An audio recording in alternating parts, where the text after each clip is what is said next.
So ayan po yung antenna natin guys sa ating Wi-Fi window machine. So antenna po yan na Super Galaxy hybrid antenna.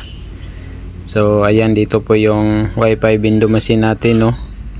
I-check natin dahil naka-GUMO SIM tayo. Check natin ang internet speed ng GUMO. Tingnan natin kung okay pa ba. Magwa 1 year na po itong Wi-Fi window machine natin dito, no. So speed test tayo. Tingnan natin kung humina nga ba si GUMO, dahil marami pong nagsasabi o nagpost sa Facebook feeds na humina na pa daw si GUMO. So tingnan natin.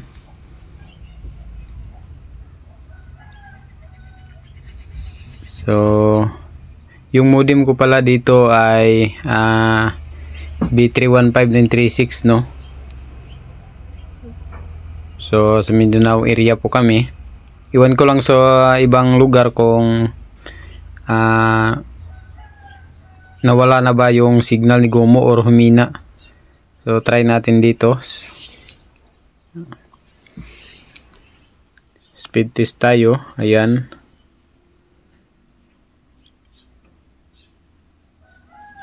So tingnan natin.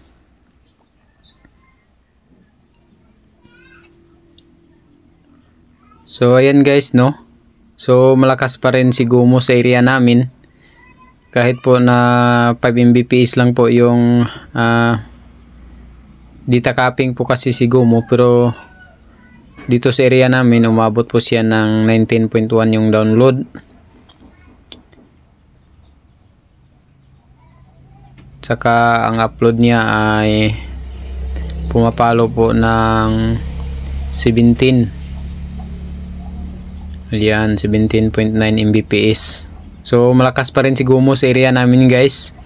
So speed test natin ulit.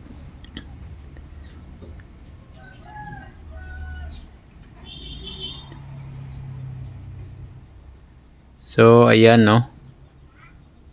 So napakalakas po si GUMO sa area namin dito sa Mindanao. Ayan, swerte pa rin tayo dito dahil magagamit pa rin natin si GUMO SIM sa ating Wi-Fi window machine. So ayan, umabot po ng 26.5 yung download ni GUMO. Yan, napakalakas po ng GUMO dito sa area namin. Kanyang upload ay umabot po ng 16.7 Mbps. So ayan guys, no. So salamat at okay pa rin si GUMO sa area namin. So napakaganda po ng GUMO SIM. So ayan, meron na po tayong mga customer, no, naghulog sa ating Wi-Fi. So maraming salamat po guys.